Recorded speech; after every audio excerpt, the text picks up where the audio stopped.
Welcome to Social Work Sunday Tea. I am Shakia Houston. Today is May 30th, 2021. It's a great day to be alive and well. Make sure that you like, subscribe, follow, all that good stuff. It's going to be a great day today, a great subject, great topic. Make sure you share. Make sure you share the podcast. I have a special guest. If you'd like to introduce yourself, Miss Tiffany, it'd be greatly appreciated. Great. Thank you again, Shakia, for having me on your Social Work Tea Sunday Tea podcast. I really appreciate it. My name is Tiffany Pippin. I'm a licensed clinical social worker. My practice is in California, Bay Area. I've been licensed. Yeah, I know, Bay Area. I've been licensed since May 2017. I have a private practice that I launched February 1st of this year. And I'm really enjoying it. Prior to that, I was a therapist for a mental health startup here in the Bay Area. And then before that, I was on maternity leave with my little one. I worked in social work before that. And got my master's out here. So, yeah. Okay. What made you get into social work? I've always enjoyed meeting new people and helping people in some way, and that goes as far back as like being in middle school, being like a peer leader, doing speaking engagements for like teen dating violence and spreading that awareness and what to do. So I've always been in some sort of role, and so I think it was just kind of a part of my makeup. I didn't really know what I was going to do in college, but it just kind of found me that way. Yeah, I tell my story all the time. I was like, hey, I didn't want to be a social worker. I was like, I want to be a police officer. I want to like jump off buildings. Yeah. I don't know, something. Adventure, some action. Yeah. Right. And then after I had my daughter, I was like, that's okay. I don't want those problems. It's a lot, right? Yeah, it's a lot, right? And come to find out, like being a social worker, it's like people don't understand the I guess the mental capacity what goes along with it. Right. All the critical thinking. You trying to solve problems. You trying to solve everybody else's problems. Can you solve your own? Yes, you can definitely become on overload for sure. Yeah. Yeah, right. Definitely get burnt out. Sometimes, Burnout is real. Yeah. But hey, we're great social workers, so yes, we are. That's all that matters. So today's topic is people pleasing. I had to talk about this because sometimes I was falling into being a people pleaser. But we're gonna dissect that and go with the flow. What is your interpretation or your definition of people pleasing? I think when you put someone else's needs, opinions, or wants above your own, due to fear of rejection or feeling guilty if you say otherwise, discomfort of maybe not going along to get along. So yeah, putting of everyone else's needs before your own is kind of that in a snapshot. Yeah, definitely. It's like, what is a people pleaser? A person who has an emotional need to please others, often at the expense of his or her own needs or desires. Yeah, that's definitely what are some of the characteristics of a people pleaser? Someone who typically says yes without even thinking. They just yes. They don't even take a pause. Someone who has difficulty voicing their opinions, especially like in a group setting. Someone who they need external validation to kind of keep them going, and so without that external validation, they feel like they're their self-worth is not much, or that it's low. So someone, yeah, who is just, not checking in with themselves. They don't know what their boundaries are, and they really yearn for and kind of thrive off of external, meaning other people's validation. Yeah, absolutely. Are you a people pleaser? Like, have you ever, had that moment in your life where you you're kind of like categorize yourself as a people pleaser? Yeah. Oh yeah. Oh yeah. I definitely have had my moments. And as I've gotten older, I don't know if it's just being in this field, being in the social work field, I had to really learn that not everyone's gonna like you. It doesn't matter what you do. like once you like really understand that and accept that helps with pleasing. But definitely growing up, as an younger child, and then going into adolescence, for sure, you want to get along with people, you want to be accepted, you want to be a part of a group, or keep your friendships. So yeah, I definitely struggled with really checking in with myself and honoring my own values and truth, as opposed to putting the needs of the group or an individual above my own. For sure.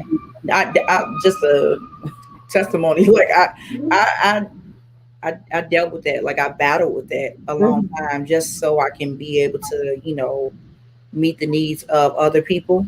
So, I didn't want people to be angry at me. Right. Even in a relationship, I was trying to please my partner, and in the end, it's like I'm denying myself. I'm denying all of my needs and my wants just to make the other person happy. And I was just like, oh, I had to do a self-evaluation. Like, girl, get yourself together. Right. Yeah. So I definitely dealt with that. Now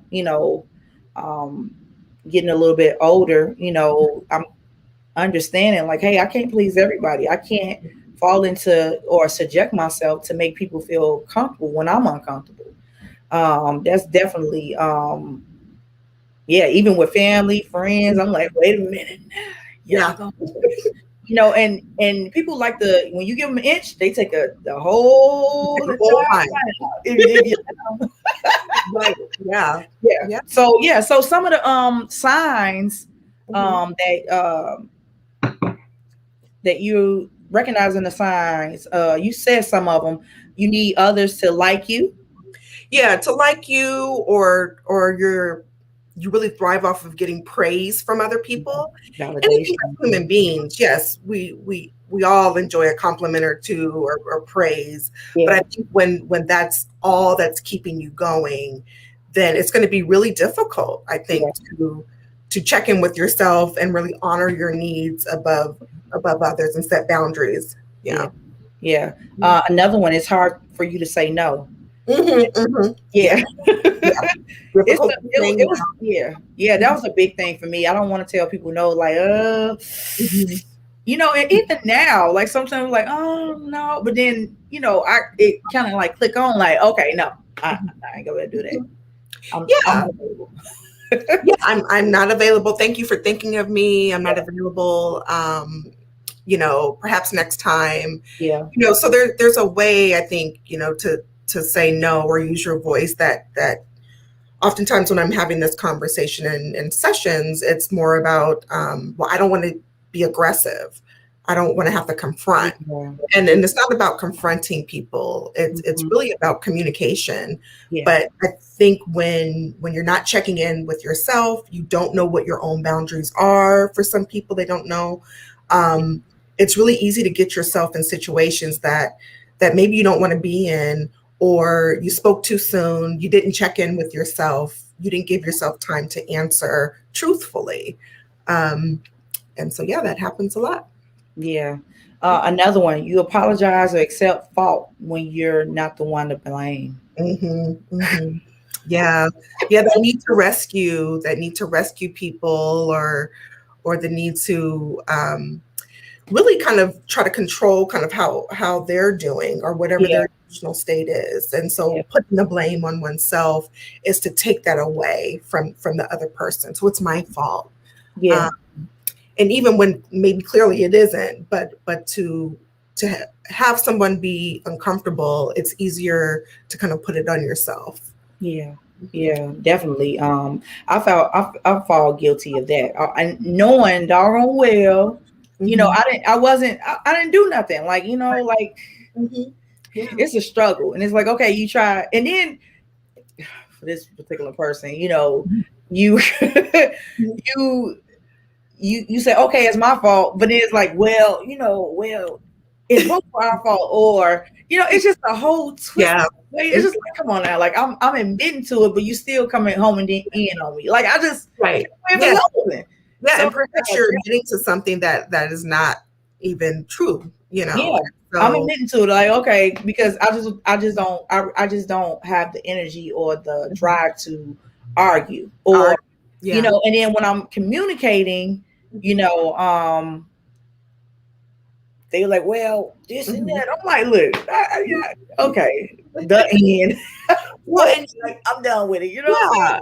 Well, it's draining. It's very draining, and I think some people will, take blame so that they don't have to deal with.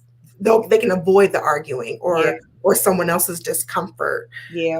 Again, putting someone else's needs before your own.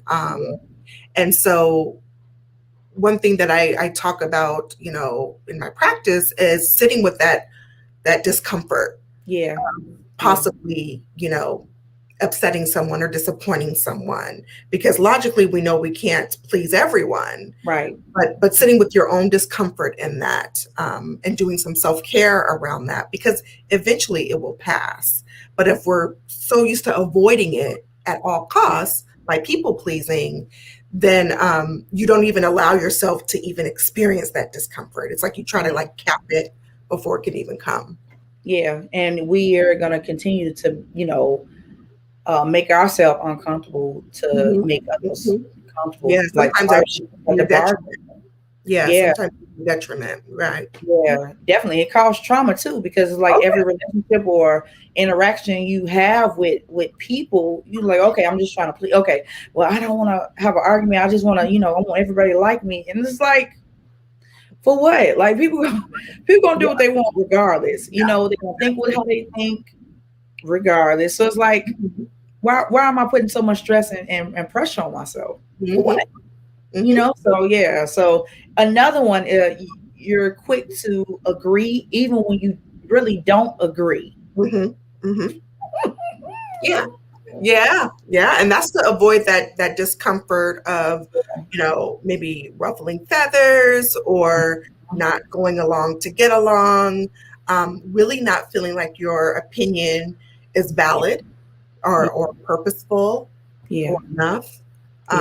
And so rather than, take that risk, and even if someone disagrees with you or you disagree with someone else, you quiet your own voice. Yeah. By just going with the status quo. Yeah. I've done that too. So it's like, that's not a good feeling. It's like, oh, you trapped in the cage, like my thoughts and my feelings. But then some people can be, oh, you're trying to be argumentative when I'm not, and that's another one, arguments and conflict upsets you. You try to like not start an argument, but it's like I'm voicing my opinion, or they'll say, oh, you being smart at the mouth. No, I'm not being smart at the mouth. I'm just voicing my opinion, what I think. So it's like, you want me to be silent night? Like, that's not. Well, and some people benefit from that. Yeah. If you think about it, in certain relationships where one may be more of a, passive personality, passive type, the other person may benefit from that. And so it's uncomfortable when you start to speak up. It's uncomfortable for you because you're getting used to it, but it's also uncomfortable for the person that's used to you not speaking up or not really honoring your own values or your voice or opinions. So it's like, wait, what? What do you mean you don't agree? So yeah, definitely that person may become confrontational or leaning more to like the aggressive side or dismissive of your voice. Yeah, definitely. Yeah. it be too much. Like, Mhm. I ain't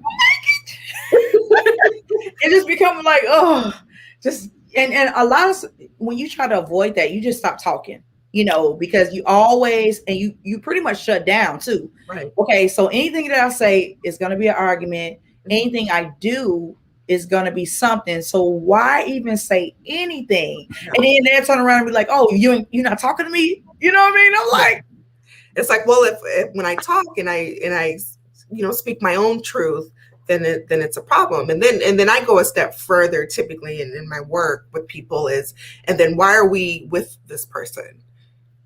Why are we, after getting used to using your voice and being kind of shot down and dismissed, yeah, what is this about? You yeah, know? So definitely. we do kind of some deeper work around that. It's a lot. Mm-hmm. It's a lot. It's a lot of, it's a work in progress. And that's why I encourage everybody to, therapy, especially if you some of these signs, hey, it's some stuff that we need to work out, Right. unpack your bags. And I would say we're all like onions, we all have layers. So we gotta peel back those layers and get to the root of some of the issues or traumas. How does being a people pleaser affect you? In what ways do they affect you? Well, I think again, when you're not checking in with yourself and being true to who you are, you're in a way you're not being authentic. So the more you people please and kind of disconnect from yourself, then you're not probably living a life that you're proud of, Yeah, that you're truthfully engaged in. yeah, Um, Typically, when I'm working with someone that has challenges with this, they're unhappy mhm, because the going along to get along doesn't work long term, and you often will find that what do I like? mhm, What are my values? yeah, Who am I? yeah, Um, I've been saying yes, or I've been just trying to read the room so much of my life that I don't really know who I am, mhm, and what my values and beliefs are. yeah, And so yeah. we do some work around that. Yeah. Someone says, read the comments. You're a people pleaser if you're ashamed of your behavior. hmm hmm Mhm. Yeah. Yeah. If you feel ashamed, like if you do something that you really didn't want to do, there's shame there, and there's Yeah, there's guilt. yeah, There can even be, negative self-talk, kind of yeah, berating yourself. yeah, So it becomes like this cycle. yeah. Self-sabotaging too. Yeah. Yeah. Behavior, yeah, definitely. You become frustrated with yourself. You're like, I know better.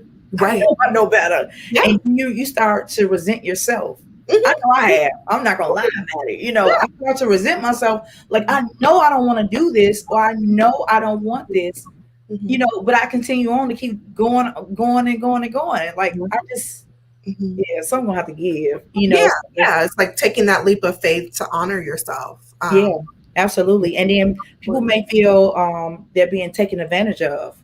Oh yeah, definitely. You can get yourself into some really sticky Yeah, situations where, not speaking up, or, just kind of trying to go under the radar, yeah, not checking in with yourself. You can actually get yourself into some trouble depending on what the situation is. So yeah, people pleasing, it could be like small things yeah. that may be like not a huge deal, to bigger things that can really get you into some hot water for sure. Um, then you become stressed. Really, well, mental and emotional abuse comes along with that too. Yeah, abusive. Um, You can find yourself in situations where you're in an abusive situation, whether that's in a romantic relationship, or in a friendship, a toxic yeah, friendship, or even a toxic work environment, yeah, by people pleasing. Yeah. yeah, And definitely. kind of a doormat or taken advantage of for sure.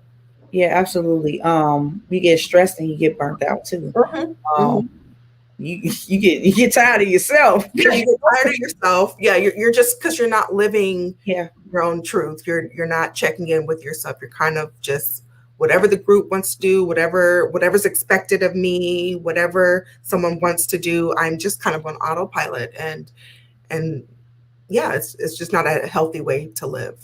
Yeah. Someone says sleeping with men to please, Hmm. and even if it's before your 90-day rule. Yeah. Yeah. Hmm. Yeah. That's Yeah.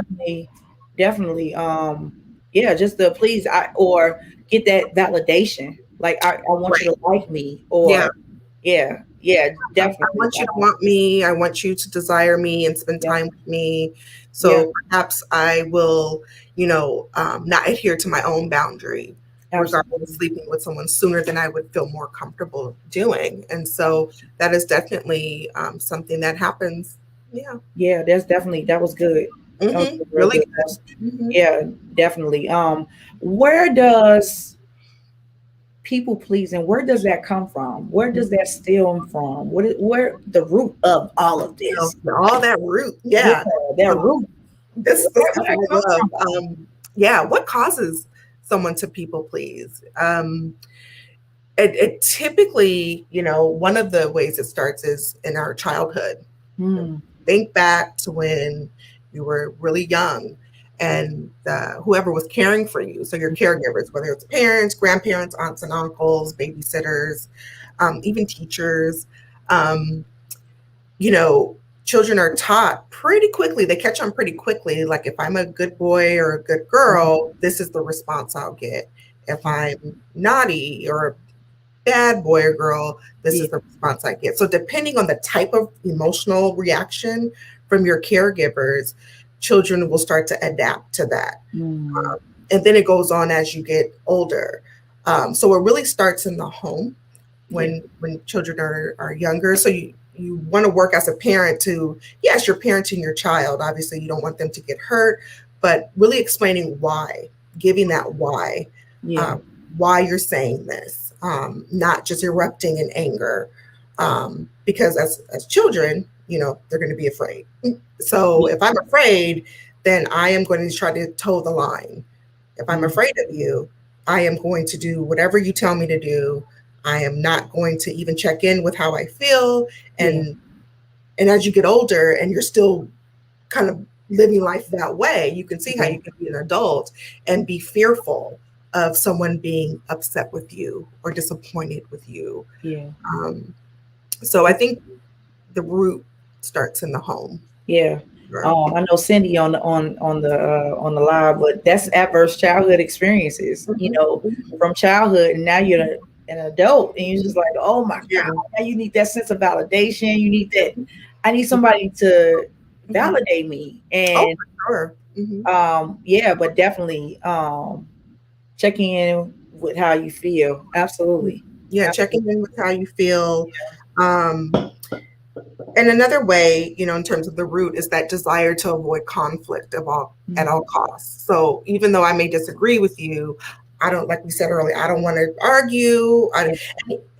And even just jumping to, well, I don't want to argue versus having a disagreement, or we don't agree on the same topic or whatever, which is Yeah. fine logically, Yeah. because you know we're all about diversity, right? Yeah. Diversity Absolutely. of thought and experiences. So no, we're not going to agree on every single thing.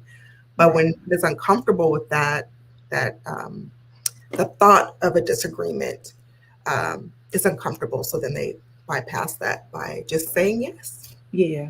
Definitely. I think self-esteem issues. For sure. Yeah. Um, Mhm. Yeah, man. self-esteem, not feeling like you're enough, not feeling, not having self-worth. Again, getting that external validation through praise and Yeah.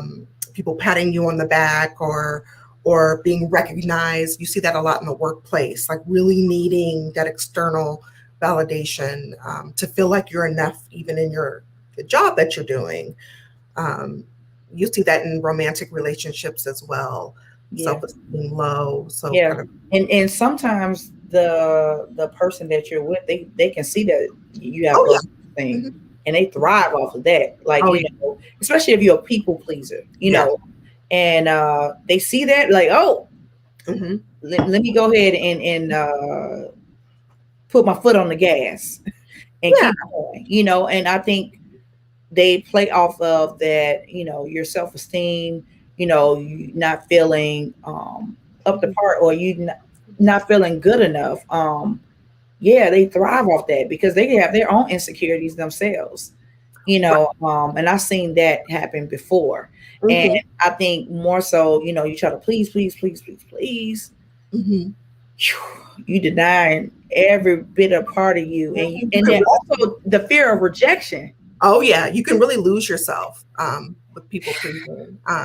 Oh yeah, that fear of rejection, that fear of, well, if I speak up or if I disagree, then they won't want to be my friend, or this person won't want to date me, or I won't get that promotion, or you know perhaps my boss won't like me. Yeah, Um, yeah, so all of that, and it's all fear-based thinking, rooted in, yeah, low self-esteem, yeah, not wanting to ruffle feathers, just wanting to kind of just go along to get along. Yeah. yeah. I Hmm. got a question though. Codependency Hmm.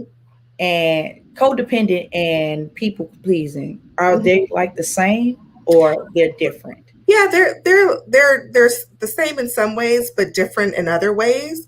It's definitely rooted in people pleasing and getting that external validation from other people. Um, Little to no self worth. Really depending on someone to make them feel like they're enough. Mhm. And you see that a lot in romantic relationships, codependent relationships. Yeah. Mhm. And Okay. one more thing I did want to say in terms of the root cause Mhm. of people pleasing can be your self worth can be tied to helping other people. So when you think of the field of social work, right? Yeah. We're seen as people in the helping profession, so to speak. Yeah. um, and so I would see that a lot in some of the arenas that I worked in, where people would be burnt out because their self worth, their self esteem is Yeah. really closely tied to helping others. And so you can see how boundaries are probably not set or adhered to. You're working late nights, you're working on the weekends, you're not eating your lunch, you're not Yeah. taking care of yourself. Yeah. So Yeah. that can be something too. And I see that in my practice, where maybe you had to care for a parent growing up. Mhm. Maybe a parent had addiction issues or Okay. had challenges where, Okay. Yeah, definitely. Definitely. Yeah, because some people say, oh, codependency is people pleasing, mhm, or they say, oh, you know, codependency, you have difficulty like making decisions and mhm, mhm. voicing your Yeah, opinion, and it's like you're so unsure of yourself. yeah, You're so unsure of, like, what am I? Who am I? What do I like? What are my values? What are my beliefs? yeah, Um, there's a disconnect from yourself. yeah.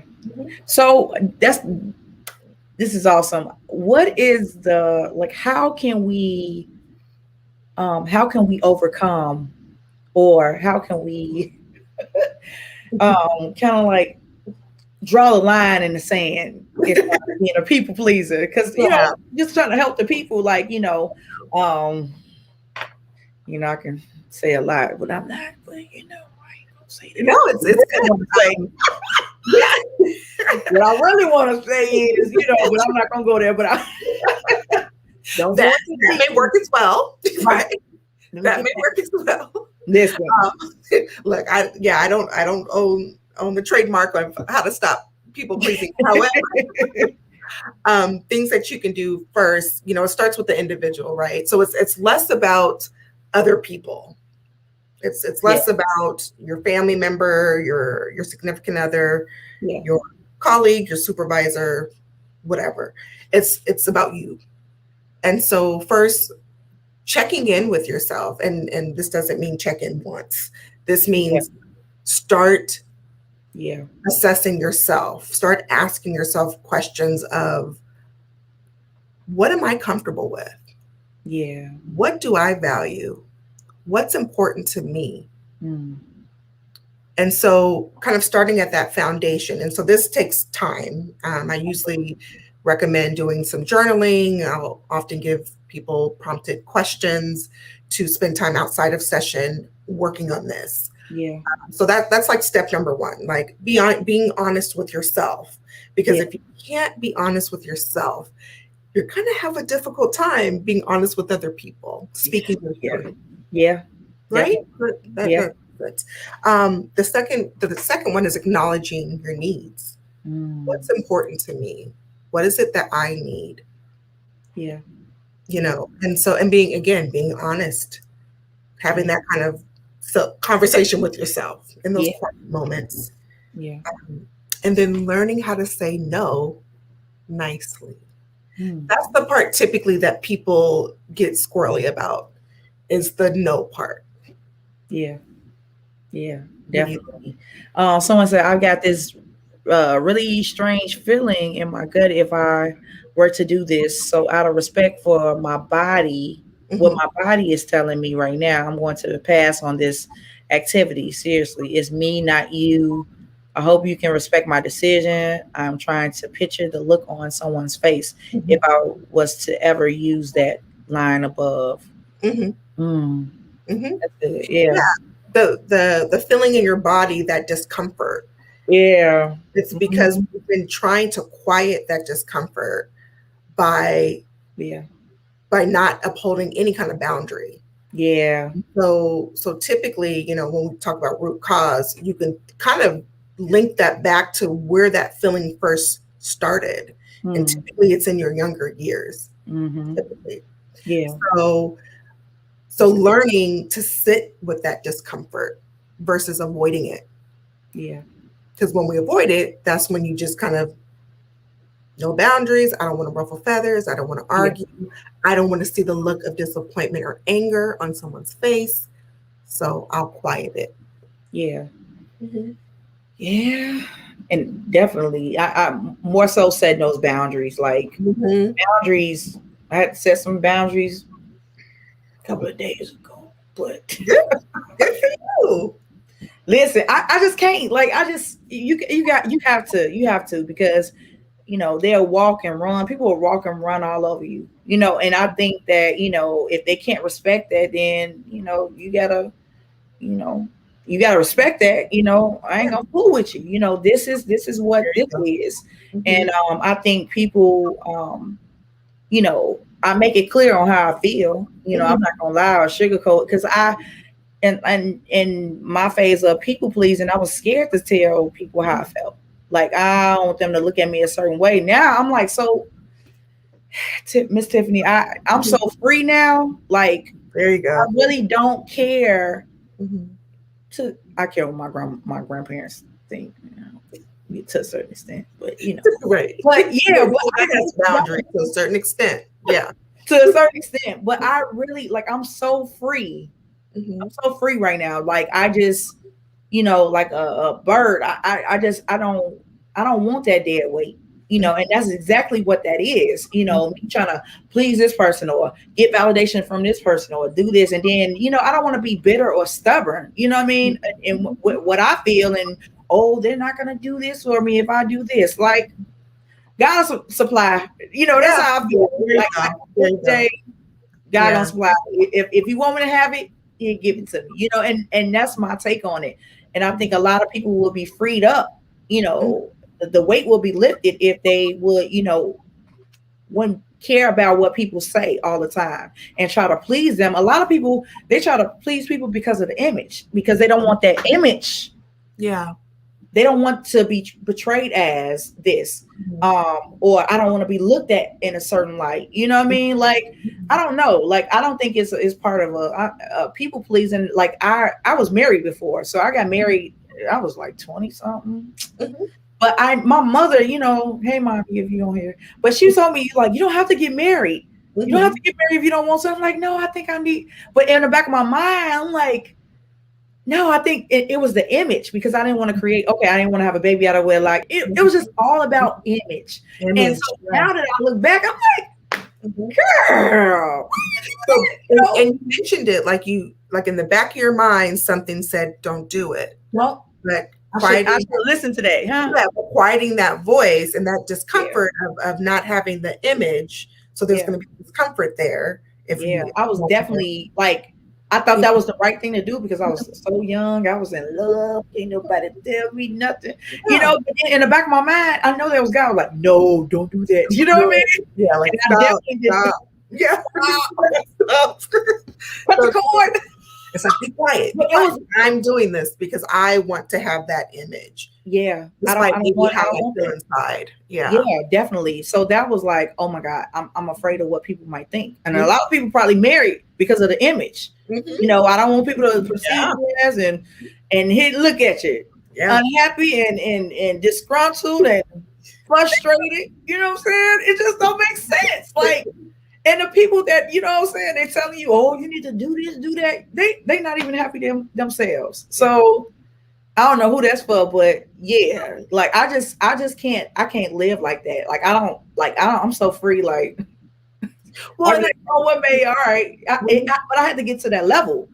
I had to get to that level. when you brought up setting boundaries the other day, how did it feel? Like, let's think of like physically, like in your body, how did it feel setting that boundary? Oh, relief. I'm like, oh, Mhm. all right, I don't care. Be mad, baby. But Mhm. like I like that feeling of Right. freedom. Yeah. I don't want to have like, oh, look at her. I don't care.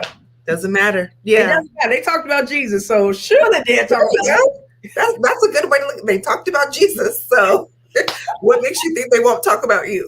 So I'm just like, hey, I felt good because it's like, okay, I don't want no dead weight, no weights on me. Like, no, life is first of all, life too short. This COVID I know. slapped us around so many times. So why even try to, you can be nice, but being a people pleaser, that take too much energy. It takes a lot of, and you're absolutely right. It takes a lot of energy to live on other people's timelines, on other people's terms and conditions. When you're not checking in with yourself, and honoring who you are, Yeah. then yeah, it's exhausting. And like I said, it doesn't sound, and working with people, it's not an exciting life. You're disconnected from yourself and you're exhausted. So Yeah, definitely.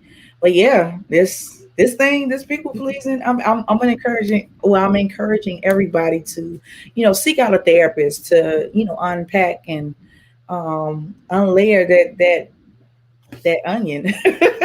an onion, exactly. Yeah, yeah. Just unpack yourself, and you'll be a little bit lighter. Yeah. So I encourage therapy. It's Yes. so essential. Like yeah, like it's so necessary. It's so good for the mental, the physical. Yeah. Oh, Yeah. And you don't have to necessarily be in a crisis to begin therapy. I think sometimes that's a misconception that I have to be in crisis mode to find a therapist. And yeah, there are people who, come to therapy when they're, in crisis, or the crisis maybe just passed, by the time they get in front of you.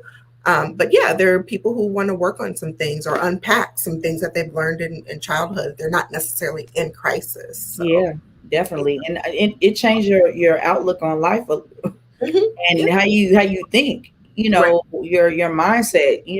Some stuff that you used to worry about, you don't really worry about that no more. Yeah. So it's like, yeah. And I wanted to add to that, like after learning how to say no in a nice way. Give me some examples how to say no, because I'm like, nah, I'm not doing that. There's that, and that's there's that way, which is just fine. Yeah. But then there's way, like you probably have to give it the context of like, okay, if you're in a work setting, there's probably a certain way to say no that's under like that professional realm. If you're in a romantic relationship, there's a way to set boundaries and talk about what you're uncomfortable with and what you are comfortable with, versus maybe an acquaintance or something. You know what I mean? So it depends on the context of you setting that boundary and honoring yourself. Yeah. No, thank you is nice. Thank you for thinking of me, but I'm not going to be able to do it. But again, thank you. So there's a way to say no without going to blows. Um, because Yep. oftentimes when I'm having that conversation, it's like, oh, well, I don't want to confront. I don't want a Yeah. confrontation. And saying no doesn't automatically mean confrontation. Like, okay, let's fight, or now we hate each other. Um, and so I think when someone's uncomfortable saying no, or they're not used to it, Yeah. the catastrophic thinking comes into play, where it's like, well, I don't want to fight. I don't want them to hate me. So it's like they become anxious and frazzled. Yeah. So we work on different language, different wording you can use depending on the context. So if it's someone who's pushing a boundary at work, that's going to look different than your cousin Yeah. pushing a boundary. You know what I mean? Yeah, So definitely. Oh, we got a question. mhm. How do you handle those that won't take no for an answer or try to make you feel bad for standing in your ground? It's a good one. Yeah, that is a good one. Good question. So you can repeat your why, like why you said no if you feel compelled to do so, and then just say I'd rather not talk about it anymore. I've given you my answer, and then you shut it off. You don't keep going back and forth. You shut it down. And so if they're pushing, depending on if they're in front of you or if they're on the phone or text, that you have agency to walk away. You have agency to not respond. You can limit that interaction and let them simmer down. Because if they're pushing you, that means they're saying, I hear what you're saying, but I'm not respecting it. And so if I just keep pushing, you're going to get so frazzled, you're going to say, fine, forget it. Yeah. Sure, I'll do it. Yeah. I'll be there. Yeah, You see what I definitely. mean? So there's some agency on you as the individual to say what you need to say, and then you need to disengage. If it's going to be this like ping pong match, it's Yeah, not definitely. a Yeah. Right, exactly. And sometimes people want you to like to explain yourself. Like I have I don't know, maybe I don't know. I just hate explaining myself when I said something. Yeah, you don't really have to explain yourself because no is not, that's your answer. So again, given the context, depending on what's going on, you can give some background as to why you said no, and depending on the relationship. So maybe like if it's your if it's your significant other, you're probably going to give some more context of why you're saying no to something versus, a friend who, I don't know, wants to go somewhere tomorrow and you don't want to go because you already have plans. So maybe instead of saying no, you could say, thanks for thinking of me, but I already have plans tomorrow. Yeah. Said no. Yeah. Well, come on. What time is your plans? What time? We can go. Okay. How about after you do this? And then it's like, no, I already have plans, but yeah, thanks girl. Thanks for thinking of me. Yeah. You have to go back and forth. Yeah, definitely. I was like, yeah, somebody get just tuned in. You could practice saying no and the facial expressions, and I love that. While you're alone, then there's always hell no. Yeah, exactly. You can do hell no with family and friends. Probably not gonna do that with your supervisor, but yeah. And be done with it. Come on, girl. Hell no. I'm not doing that. And be done with it. And they can pout. It's okay. It's okay for people to be upset or disappointed, just like we get disappointed. But to not just kind of fall into that trap of just wanting to take care and own other people's feelings. That's not okay. Yeah. I have a hard time repeating myself without coming across condescending. Well, the condescension, like being condescending could be like your own defense mechanism. Like sometimes I think people who are really snarky, it's usually kind of tied to anxiety or they're uncomfortable in some way. Yeah. So really say it once. If somebody pushes, if you want to say it twice, fine. And then just say, I don't want to talk about this anymore. Yeah. Yeah. Like you shutting it down. And instead of having the other person walk away or shut it down for you, like you Yeah, shut it down. yeah, definitely. Yeah, Mhm. that was good. That was all good. Yeah. Oh, thank you. And I like looking at yourself in the mirror. I'm a big fan of role Okay. playing. Okay. So Okay. So do you encourage, some of your clients to do that as well? As far as like, not talking to yourself, but looking in the mirror and say, hey, yes, mm, yes, because I do it. So I okay. typically wouldn't recommend something I wouldn't try myself. So yeah, Absolutely. looking in the mirror, that's great for when you're getting ready to present on something. That's great for when you need to have a tough conversation, Yeah. um, that maybe gets you squirrely a little bit. Yeah, I recommend looking in the mirror when practicing self affirmations. Mm. You wouldn't believe a lot of people don't look at themselves in the mirror, not for an extended amount of time. Yeah. Really looking at themselves. I'm not talking about like, fixing Mm. your hair real quick, but really looking at yourself and having kind of some quiet moments with yourself. Yeah. I talk to myself. Sometimes Yeah, I answer. yeah, I'm a big fan of that. Yeah, I definitely do. I'm like, Yeah, yeah, kid, girl, get yourself yeah. together. You're You you know, you know what's that Beyonce song? Me, myself, and I. listen. Your own best friend. I be If you don't talking like yourself, conversation. then Yeah. that's a Yeah. problem. Yeah. This was good. So, any last words, Miss Tiffany? Um, Oh, after saying no nicely, I just want to finish up these last two things. Practice Okay. self-care. I know someone mentioned in the comments like that uncomfortable feeling, that discomfort in their body. Mm, Um, that is natural when you're getting used to doing something that you haven't done before.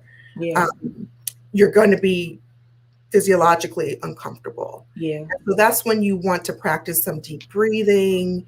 You want to maybe write down how you're feeling, maybe go for a walk.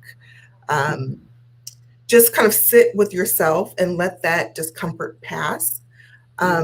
Another thing I wanted to say, learn to let go of the guilt. I hear Yeah. a lot of that of, well, I feel guilty saying, oh, I feel so bad. Learning to let go of that um, by remembering your why. Why did Mm, you say no? Or why did you set that boundary, whatever that is? Um, so remembering your why and remembering that feeling of guilt kind of matched with that discomfort will pass. And then mm, having faith, and you said it, Shakia, that it's going to work out. yeah. It'll work out in the end. God's Yeah. got Yeah. Absolutely. it. Yeah. Okay. What they said? I ain't got my glass. I don't have my glasses on. But that was good. That was good, Tiffany. Well, Yeah, you're that was really, really welcome. good. Yeah. Definitely. How can people find you? Okay, what's Tiffany's social media Oh handle? yeah. Okay. Yeah. Oh, what's your social media handle? Oh, Okay. it's at Tiffany Pippin Yeah. LCSW. Yeah. So I'm on Instagram, and there's a link to my website on my Instagram, like bio page. Yeah. I have my phone number on there, my email address. Yeah, if you ever want to contact me, you can. Yeah. And I'm pretty responsive. I will give myself credit for that. Pretty This is responsive. awesome. This has been awesome. Thank you so much, Tiffany. Any other questions, you guys? Questions, comments, all that good stuff. All that good Yeah, stuff. all that good stuff. But Yeah. no, thank you so much for coming on Social Work Sunday Tea. It was an honor. You really, really, you helping everybody with getting everybody together so we know about this people pleasing. I just think that it was a good topic to talk about it. A lot of stuff. I'm definitely gonna dig deeper, a little bit more deeper. As the day go by, so I really want to say thank you, thank you, thank you. I got a Miss Tiffany inbox like, hey, I'm so glad you did that. I was floored. So thank you so much for no for problem. um, inviting me on your podcast. What you're doing is wonderful. It's great work. Thank you. And so keep up the good work. Thank Yeah. you. Like, Yeah. look, I tell everybody we come on the show, we cousins now. I'm about to come on Yes. over there. Like Yes. photo podcast. Look, I got cousins everywhere. Well, like I said, my parents are from Chicago, so Yeah. so Yeah. yeah. So now I have another cousin. See? Love it. Mom, we got. I know my mom is on there. She was like, you just take on everybody. I do. I can't help it. I love people. I want to be adopted. Yes. Yes. But no, like, thank you so much. I really, really appreciate it. Look, everybody, next week, tune in next week. We're talking about co-parenting. This is gonna be a good topic. I hope I don't go off the deep end. We're gonna talk about it. But I really, really appreciate. Make sure you like, subscribe, share this podcast with your friends and family. Yeah. Mental health. This is the last day of Mental Health Awareness Month, but we're doing this 365 days of the year. Go. Normalizing mental health one podcast at a time. So I want to say thank you so much. I pray that all is well with you, and I will see you guys next week. And yes, we're gonna get it cracking. So you guys have a great one. Love you guys, and have a good rest of the Sunday. Bye. Bye.